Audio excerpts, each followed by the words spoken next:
What does self-care look like for you? Ooh, a walk on the beach at sunrise. Oh, sanalwami. I'm currently in Thailand and I wake up sometimes on time. When I do wake up on time, before the sun starts literally slapping us on the face.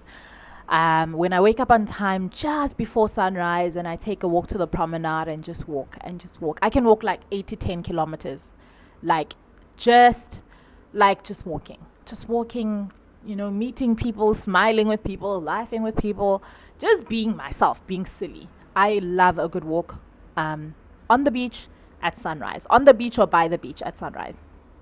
I love a good bubble bath with candles, with Beethoven in the background. Oh, with a good book, with lots of foam and bubbles. I love, yes, a cup of tea, a glass of champers. Yeah, I'm not a big wine person, but I love curating experiences for myself. Even before I was a nomad, I used to do it every Sunday evening. That was my time, I wouldn't shower, I would put water in the bath and just soak. Oh, and now I know my research recently told me that I should not be soaking in hot water, but Sana, that brought me joy. I don't want to lie. And these are the things we're going to have to talk about because, like, guys, that is part of my self care ritual. That was part of my self care ritual. Now I don't have a bath, obviously, because, I live in other people's houses and stuff. But that was my ritual and I loved it and it brought me so much joy. But now the research is saying, no, Lala, you can't be in hot water for that long because, hey, dry skin, hey. And Habamaka, we see right now I've got really dry skin. So these are the things we're navigating, Keno noise.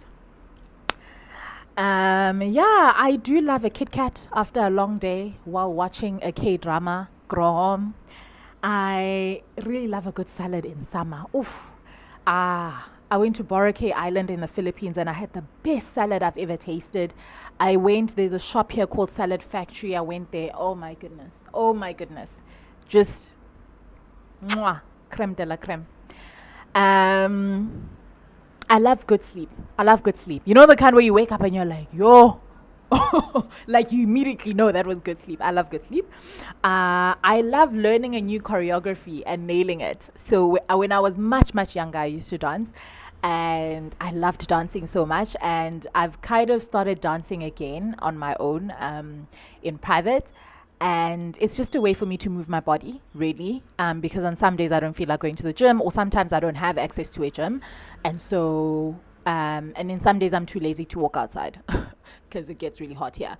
So I just dance and listen. Firstly, them calories that come off, wild. Secondly, the sweat from that, and I'm not a huge sweater.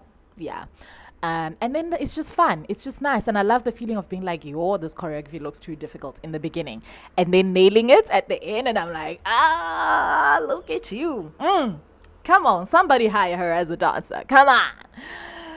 Um, then I start thinking I can truly be a choreographer at that time. Dololo. Eh, Completing my skincare ritual, especially at night. Nights can be a bit tricky. They can be a bit tricky, but I try. Sometimes I do the most simplest ritual I can do because sometimes I'm just like, yo, I can't do it. I don't have it in me. I can't do it.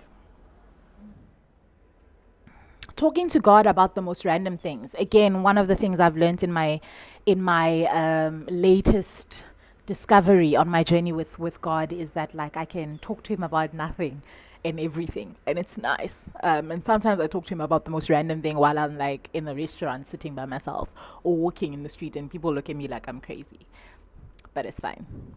I love reading a good book. I love riding the train, like I said.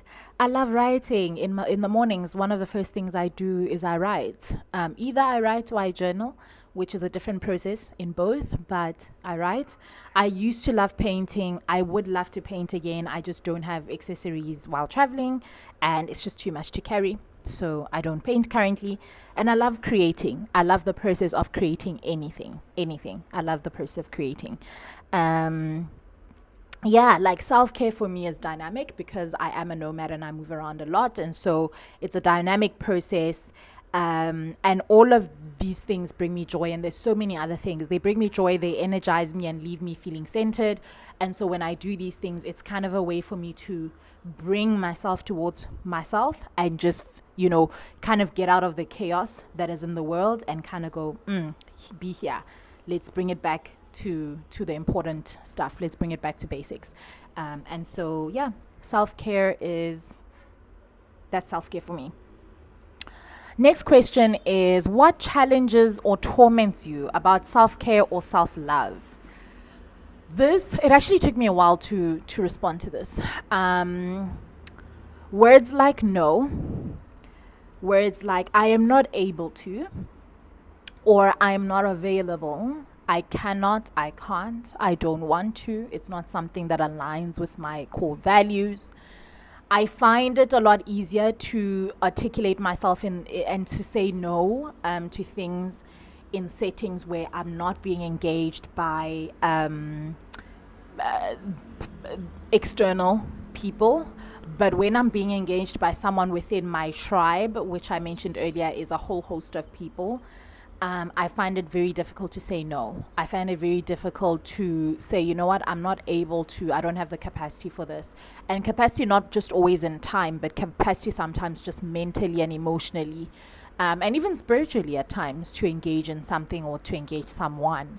But what I am learning very quickly and have learned through this journey is to love and care for yourself, is to know when you have no capacity to engage in something or with someone, and being able to communicate that in a meaningful way. And then thirdly, not to beat yourself up about it. I think that is part of self-love. That is part of self-love.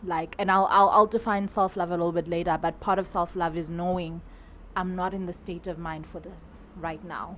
And instead of pushing myself, because we've always been taught to, show up or give the shirt off your back to the next person or do the most or whatever the case may be, or whether it's the hero mentality, whatever it is, or maybe it's the expectations and the pressure from the other person, whatever it is, just if you feel like you're not in the state to be able to contribute to someone in a meaningful way for whatever it is that they're asking for, being able to say, you know what, I'm so sorry, but unfortunately I have to prioritize my well-being at this moment, and I do not have the capacity for whatever that transaction is, or whatever that action is, or whatever that engagement is.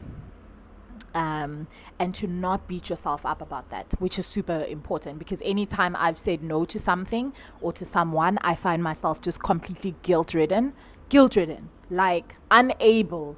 I start to have negative self-thoughts, and I don't want that. I think part of self-love is being able to say no and then not beating yourself up about it, because that just puts you in a negative loop, which is what you don't want.